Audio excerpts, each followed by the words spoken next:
আসসালামু আলাইকুম। একাদশ শ্রেণী ভর্তি অর্থাৎ কলেজ ভর্তির চতুর্থ ধাপের আবেদন নিয়ে বেশ কিছু গুরুত্বপূর্ণ তথ্য তোমরা আমাদের কাছ থেকে জানতে চেয়েছো, প্রশ্ন করেছো। আজকে এই প্রশ্নগুলোর উত্তর দিব। আশা করি এই প্রশ্নগুলোর উত্তরের মাধ্যমে তোমাদের যে সমস্যাটা বা তোমরা এখন যে সমস্যার মধ্যে আছো সেই সমস্যাগুলো ইনশাআল্লাহ সমাধান হবে। তাই রিকোয়েস্ট করবো যে সম্পূর্ণ ভিডিওটা দেখবা, দুই একটা বন্ধুর কাছে শেয়ার করবা, কারণ তোমার ওই বন্ধুটাও সেম একই প্রবলেমের মধ্যে থাকবে।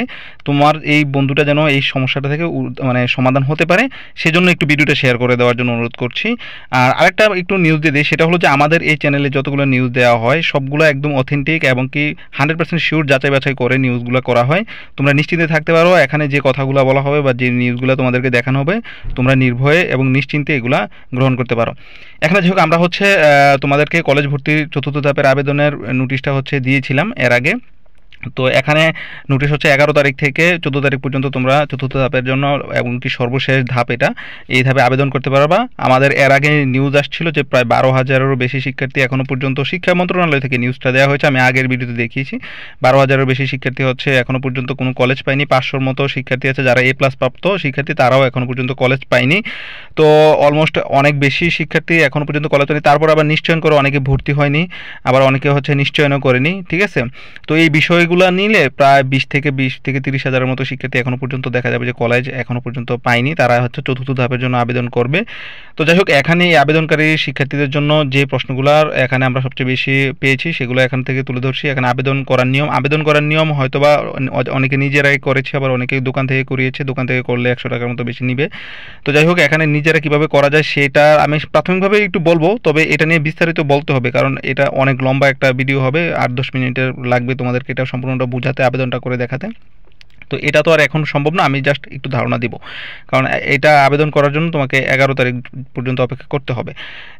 তারপর কারা আবেদন করতে পারবে এটা আমি দেখিয়ে দিব। নোটিশেও বলা হয়েছে যে কারা আবেদন করতে পারবে, এটা নিয়ে একটু দ্বিধাদ্বন্দ্ব আছে, অনেকে বুঝতেছে না যে অনেকে ভর্তি হওয়ার পরও চাচ্ছে যে আবার চতুর্থ ধাপে আবেদন করে যদি আরেকটা ভালো কলেজ পাই সেক্ষেত্রে ওই কলেজে চলে যাবে, এরকম অনেকের ধারণা আছে। যাই হোক, এই বিষয়টা নিয়ে কথা বলবো। তারপর নিশ্চয়ন বাতিল করব কিভাবে, এটা নিয়ে সবচেয়ে বেশি কমেন্টে আসছে যে নিশ্চয়নটা কিভাবে বাতিল করবো। আমি অনেকে নিশ্চয়ন করেছে কিন্তু ভর্তি হয়নি, দেখে যে দেখা হচ্ছে যে তোমার চতুর্থ ধাপের আবেদনটা চলে আসছে, আবেদনের নোটিশটা, সেক্ষেত্রে অনেকেই ভর্তি হয়নি। তো তারা এখন চিন্তায় আছে যে নিশ্চয়নটা আমার যদি থাকে সেক্ষেত্রে তো আমি এখন ভর্তি হতে পারবো না বা আবেদন করতে পারবো না, তাদের নিশ্চয়নটা কিভাবে বাতিল হবে, এই বিষয়টা নিয়ে তারা অনেক বেশি কমেন্ট করেছে। যাই হোক, এটারও একদম প্রপার উত্তর দেওয়া হবে। তারপর পছন্দের কলেজ পাওয়া যাবে কিভাবে, পছন্দের কলেজ বা যারা নিশ্চয়ন করেছে ভর্তি হয়নি তারা তো অবশ্যই তারা পছন্দের কলেজ হয় নাই বা সুবিধাজনক স্থানে কলেজটা যেটা পাওয়ার কথা সেটা পায় নাই, সেজন্যই তো তারা আসলে ভর্তিটা হয় নাই। তো তারা কিভাবে পছন্দের কলেজ বা সুবিধাজনক যে কলেজটা সেটা পেতে পারে সেটা নিয়ে কিছু টিপস দিব। ঠিক আছে, তারপর ম্যানুয়ালি ভর্তি হওয়া যাবে কিনা এটা নিয়ে কথা বলবো। অনেকে ম্যানুয়ালি ভর্তির জন্য বোর্ডে যাচ্ছে, বিভিন্ন কলেজে যাচ্ছে, তাদের নিয়ে কথা বলবো। এতে কী ধরনের সমস্যা হতে পারে ম্যানুয়ালি যদি ভর্তি কোনো কলেজ করায় সেটা নিয়ে কথা বলবো। তারপর কোটা না থাকলেও কোটায় আবেদন করলে কি হবে, এটা কিন্তু যারা অলরেডি অনেকেই ভর্তি হয়েছে, তো অনেকে আগে প্রথম দ্বিতীয় তৃতীয় ধাপে অনেকে শিক্ষার্থীরা আছে যারা কোটায় আবেদন করে ফেলেছিল এবং কি তাদের ভালো কলেজে চলে আসছে, কারণ কোটাতে তোমার অগ্রাধিকার বেশি, সেক্ষেত্রে তোমার ভালো কলেজ চলে আসছে, সেক্ষেত্রে তুমি এখন ভর্তি হতে গিয়ে দেখছো যে বিপদে পড়ে গেছো। তো এখানে এটা করলে কি হবে বা করা যাবে কিনা, অথবা যদি ভর্তি হই পরে কি সমস্যা হবে। অনেকে এটাও করেছে যে ভাই আমি তো কোটাতে আবেদন করেছিলাম, আমার কলেজ থেকে ভর্তি নিয়েছে, এখন এটা নিয়ে কোনো সমস্যা হবে কিনা সেটা নিয়েও কথা বলবো। ঠিক আছে, এই প্রশ্নগুলো সবচেয়ে বেশি আসছে, তাই এগুলো নিয়ে আমরা কথা বলবো। প্লিজ ভিডিওটা একটু সম্পূর্ণটা দেখবা, বড় হবে ভিডিওটা, কারণ সম্পূর্ণ বিষয়গুলো একদম ডিটেলসে বোঝাতে গেলে ভিডিও বড় হবেই। আর তোমার যদি ধৈর্য না থাকে সেক্ষেত্রে তুমি ওই অর্ধেক জানার মধ্যেই থেকে যাবা, তুমি বিভ্রান্তির মধ্যে থাকবা।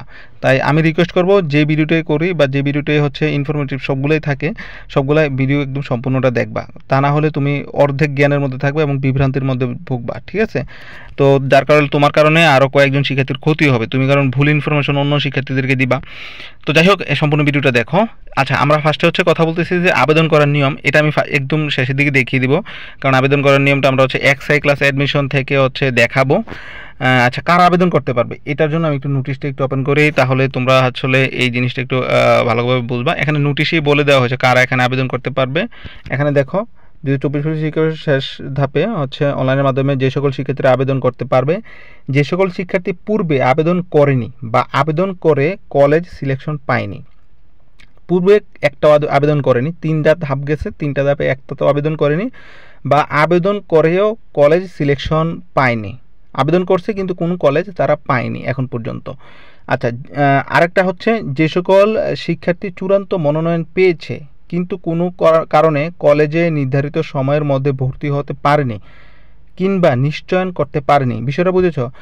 একটা হচ্ছে যে তুমি কোনো আবেদনই করনি এবং কি তুমি কোনো কলেজ পাওনি, এটা। এবং আরেকটা হচ্ছে তুমি আবেদন করেছো এবং কি একটা কলেজ পেয়েছো, এবং তুমি হচ্ছে নিশ্চয়ন করনি, কলেজ পাওয়ার পরে তোমার পছন্দ হয়নি, তুমি হচ্ছে নিশ্চয়ন করনি, এটা। ঠিক আছে?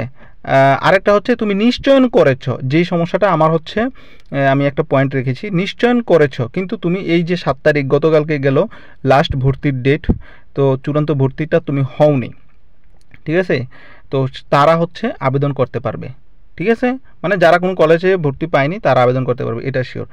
আচ্ছা, যাই হোক, এখানে আমরা এই বিষয়টা একদম ক্লিয়ার হয়ে গেলাম। তারপরে যেটা হচ্ছে নিশ্চয়ন বাতিল করব কিভাবে, সে বিষয়টা নিয়ে। আচ্ছা, এখানে নিশ্চয়ন বাতিলের জন্য তুমি বোর্ডে যাও অথবা কলেজে যাও, সবাই তোমাকে এইটাই বলবে যে আসলে গতকালকে যে লাস্ট ভর্তির ডেট ছিল, ওই লাস্ট ভর্তির ডেটের পর থেকে এটা অটোমেটিকলি তোমার হচ্ছে নিশ্চয়নটা বাতিল হয়ে যাবে।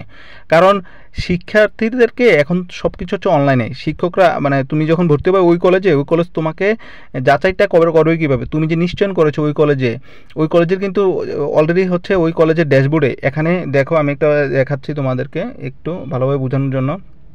এখানে তো কলেজ লগ ইন এবং শিক্ষার্থী লগ ইন আছে। কলেজ লগ ইন করে শিক্ষকরা ওই কলেজ লগ ইন করলে দেখা যাবে যে ওই কলেজে কারা কারা নিশ্চয়ন করেছে এবং কারা কারা এই যে 7 তারিখের মধ্যে যারা ভর্তি হয়েছে তাদের কিন্তু ওই জায়গাতে মানে কনফার্মেশন দিয়ে দিবে যে তারা ভর্তি হয়েছে। কারণ বোর্ডে এটা রিপোর্ট পাঠাতে হবে যে তোমার যে নিশ্চয়ন করেছে তোমার কতগুলা হচ্ছে ভর্তি হয়েছে এবং কতগুলো সিট এখনও ফাঁকা আছে, ঠিক আছে? এটা আবার হচ্ছে তারা এটা সাথে সাথে কিন্তু বোর্ডে আপডেট করতে হবে এবং এখানে কলেজ লগ ইন করে তারা কিন্তু এটা আপডেট করতে হবে। এবং কি হচ্ছে এই যে কলেজের ওভারভিউ, এই জায়গাতে কিন্তু বোর্ড কিন্তু এটাকে আপডেট করবে যে তোমার কলেজে এখন পর্যন্ত আর কতগুলো সিট ফাঁকা আছে। তোমার যদি এই জায়গাতে যদি আপডেট না করে, তুমি ভর্তি না হওয়ার পরও যদি ধরো এরকম ভর্তি হয়েছে কিন্তু তারটা আসলে কনফার্মেশন বা ভর্তির সিটের ফিল আপ দেখায় নাই, সেক্ষেত্রে কিন্তু কলেজে বিপদে পড়বে, বোর্ডও বিপদে পড়বে, তারা কিন্তু এটা হবে না। তো সেক্ষেত্রে তুমি যদি ভর্তি না হয়ে থাকো, এটা অটোমেটিকলি যখন দেখবে যে তোমার এখানে কনফার্মেশন বা তারা হচ্ছে তোমাকে শিক্ষার্থী হিসাবে কলেজে মানে কনফার্মেশন দেয়নি বা ভর্তি করায়নি, তখন দেখবা যে এটা অটোমেটিকলি ক্যান্সেল হয়ে যাবে এবং তোমার নিশ্চয়নটা বাতিল হয়ে যাবে। আশা করি বুঝছো। সো এটা নিয়ে প্যানিকের কোনো কিছু নাই।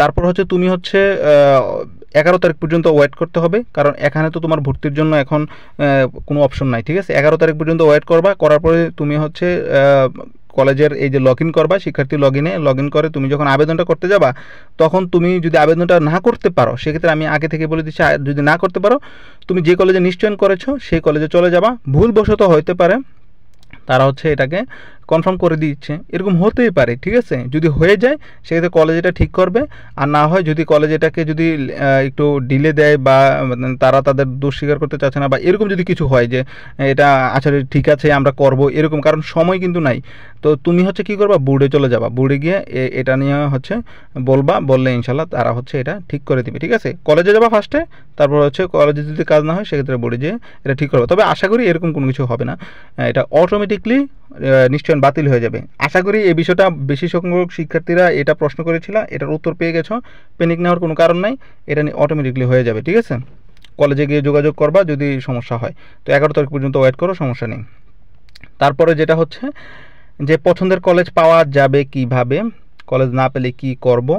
আচ্ছা, পছন্দের কলেজ পাওয়ার ক্ষেত্রে তোমাকে বেশ কিছু বিষয় হচ্ছে তোমার হচ্ছে খেয়াল রাখতে হবে এবং এখন থেকে তোমাকে এই বিষয়গুলোতে হচ্ছে একটু কাজ করতে হবে। কীরকম কাজ? তোমার হচ্ছে কলেজ ওভারভিউতে যাবা, কলেজ ওভারভিউতে যাওয়ার পরে তুমি যেখানে যেখানে ভর্তি হতে চাও, ঠিক আছে, ওই কলেজগুলো তুমি এখন থেকে সিলেকশন করবা। কলেজ নির্বাচন এই অপশনটা রেখেছে, তোমার হচ্ছে কলেজগুলো নির্বাচন। ধরো আমি একটা বোর্ড এখানে দিলাম, আমি যে কোনো বোর্ড দিই, ঠিক আছে, আমি হচ্ছে একটা বোর্ড দিয়ে তোমাদেরকে দেখাই, তারপর হচ্ছে মোবাইলে করতেছি, তোমরা হচ্ছে তোমাদের যে কোনো ইয়ে দিয়ে করতে পারো। আমি একটা দিয়ে দিচ্ছি, যেটা সামনে আসতেছে এটাই দিয়ে দিচ্ছি। এখানে দেখো আমি বোর্ড, জেলা, থানা সব কিছু দিলাম, দেওয়ার পরে এখানে কলেজে গেলাম। কলেজে যাওয়ার পর আমি যে কোনো একটা কলেজ সিলেকশন করলাম।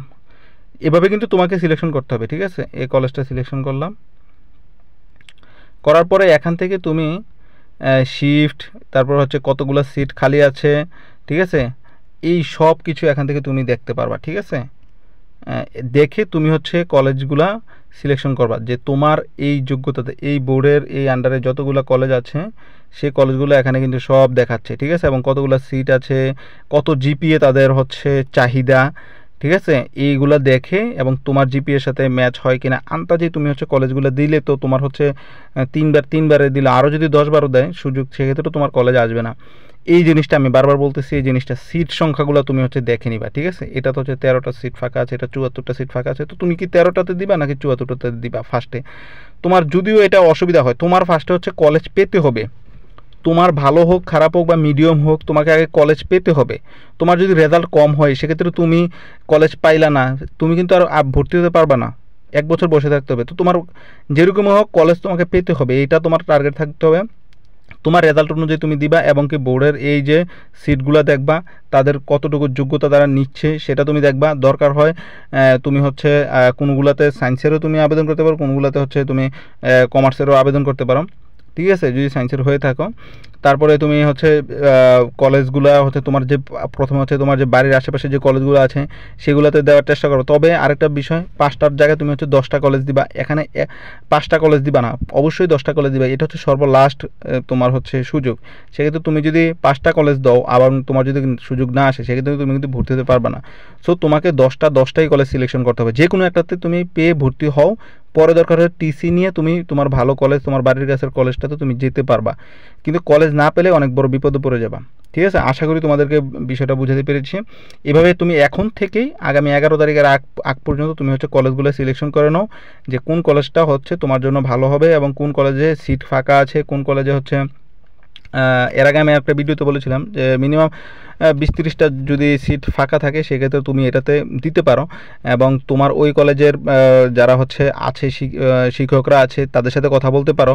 এটা তোমার জন্য খুব ভালো হবে যে আমার এই রেজাল্ট, আমি যদি আপনার কলেজে মানে আবেদনটার জন্য আপনার কলেজটা সিলেকশন করি, আপনার এখানে কি চান্স পাওয়ার সম্ভাবনা আছে কিনা, কারণ তারা তো এর আগে হচ্ছে 3 ধাপের অলরেডি তারা কিন্তু ভর্তি করিয়েছে। তো তারা জানে যে আসলে এই পয়েন্টে আসলে শিক্ষার্থীরা চান্স পেয়েছে কিনা।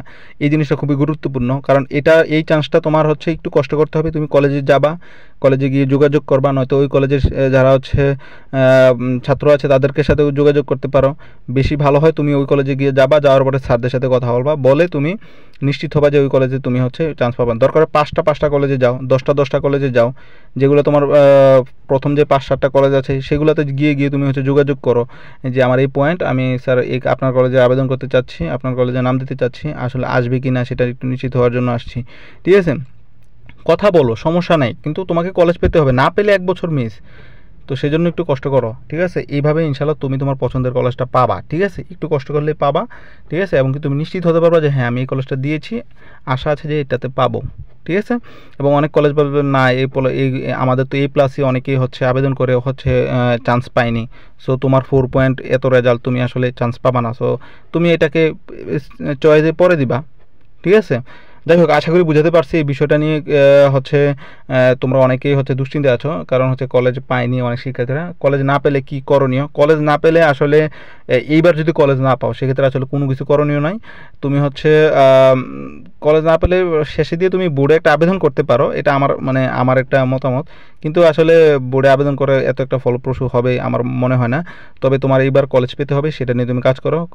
আর আরেকটা হচ্ছে ম্যানুয়ালি ভর্তি হওয়া যাবে কিনা। ম্যানুয়ালি কোনোভাবে ভর্তি হওয়া যাবে না। যদি ম্যানুয়ালি কোথাও গিয়ে ভর্তি হও সেক্ষেত্রে তোমার আসলে ভর্তিটা অবৈধ হবে, তোমার রেজিস্ট্রেশন করতে সমস্যা হবে, তখন তোমার দেখাবে যে তুমি হচ্ছে পরীক্ষা দিতে পারতেছো না। সো ম্যানুয়ালি ভর্তির চিন্তাটা বাদ দাও, এখন সব কিছু অনলাইনে হচ্ছে, অনলাইনে তোমাকে হচ্ছে টিকতে হবে। এবং কি বোর্ডের কাছে তুমি যে কলেজে আছো তুমি হচ্ছে ম্যানুয়ালি যদি হও সেক্ষেত্রে তো তোমার অনলাইনে তোমার হচ্ছে লিস্টের নাম থাকবে না, সেক্ষেত্রে তারা যে রেজিস্ট্রেশন করবে, রেজিস্ট্রেশনে যে তোমাকে ফর্মগুলো দিবে সেটা তো তোমার নাম থাকবে না, ঠিক আছে?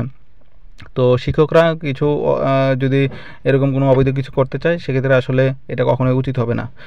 তো আরেকটা হচ্ছে কোটায় না থাকলেও কোটায় আবেদন করলে কি হবে, যদি ভর্তি পরে কোনো সমস্যা হবে কিনা, ভর্তি হয়ে পরে কোনো সমস্যা হবে কিনা। আচ্ছা, কোটায় না থাকলে কোটাতে আবেদন করার কোনো দরকার নেই। অনেক শিক্ষার্থীরা আছে যারা হচ্ছে কোটায় আবেদন করেছে, কিন্তু তারা আসলে কলেজে গিয়ে যোগাযোগ করেছে, তাদের আসলে ভর্তিটা নেয়নি। সো এটা আসলে রিস্ক হয়ে যায়। আবার অনেকের আছে ভর্তি হয়েছে, আমাকে কমেন্টে অনেকে জানিয়েছে আমি ভর্তি হয়েছি। তো যদি তুমি ভর্তি হয়ে যেতে পারো, সমস্যা নেই। যদি শিক্ষকদের সাথে তুমি এরকমভাবে সিস্টেম করে ভর্তি হয়ে যেতে পারো, সেক্ষেত্রে আসলে তোমার হচ্ছে সমস্যা নেই, তোমার আসলে কোনো সমস্যা হবে না। বোর্ড থেকে এসে তোমার হচ্ছে কোটার কাগজপত্র দেখতে চাইবে না, এটা জাস্ট স্কুলে কলেজটাতেই চাইবে কোটার কাগজপত্র আছে কিনা। তো কলেজ যদি মানে সেক্ষেত্রে তোমার কোনো সমস্যা হবে না, তুমি নিশ্চিন্তে থাকতে পারো। কিন্তু তোমাকে কোটায় আবেদন না করলে ভালো হবে।